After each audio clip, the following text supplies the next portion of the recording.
Shalom friends, welcome to Exodus Reactions, Part 1. Passover is here, and a major part of that holiday is retelling the founding origin story of the Jewish people from the book of Exodus, Shemot, in the Torah. We tell of the ancient Israelites' enslavement in Egypt and subsequent redemption by God. Our hero is Moses, Judaism's most important prophet. His journey in the Torah has been the basis of so many enduring cultural characters. Everybody from Fiverr and Watership Down to my beloved Daenerys Targaryen, first of her name, Breaker of Chains. It is a compelling story. So let's get into it. The Israelites, aka the Hebrews, had settled in an area called Goshen in Egypt back in the time of Yaakov and Yosef. At this point, they had been there for an ill minute. And apparently, they had a lot of sex because they had a lot of babies. A noticeable quantity of babies.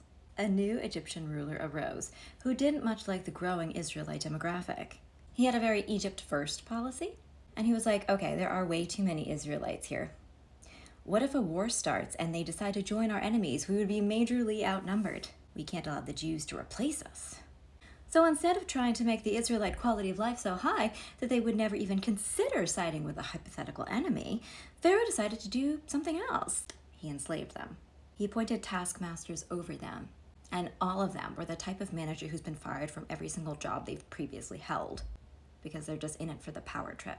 But the Israelites kept having kids, so Pharaoh stepped up the hardship of their labor, forcing them to make bricks and mortar out in the fields without Gatorade, sunscreen, or the ability to file a complaint with OSHA. And he said, what is something I could do?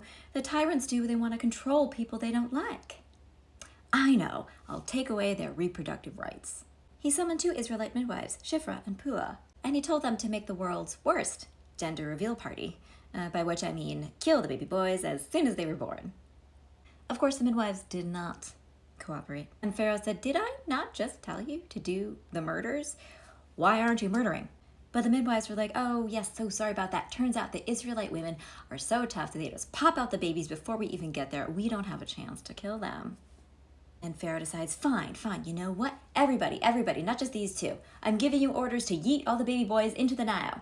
Bonus points if you hit a crocodile while you're doing it. Now, there was a couple from the tribe of Levi, and they had a baby boy. The mom, Yocheved, hid the baby for 3 months.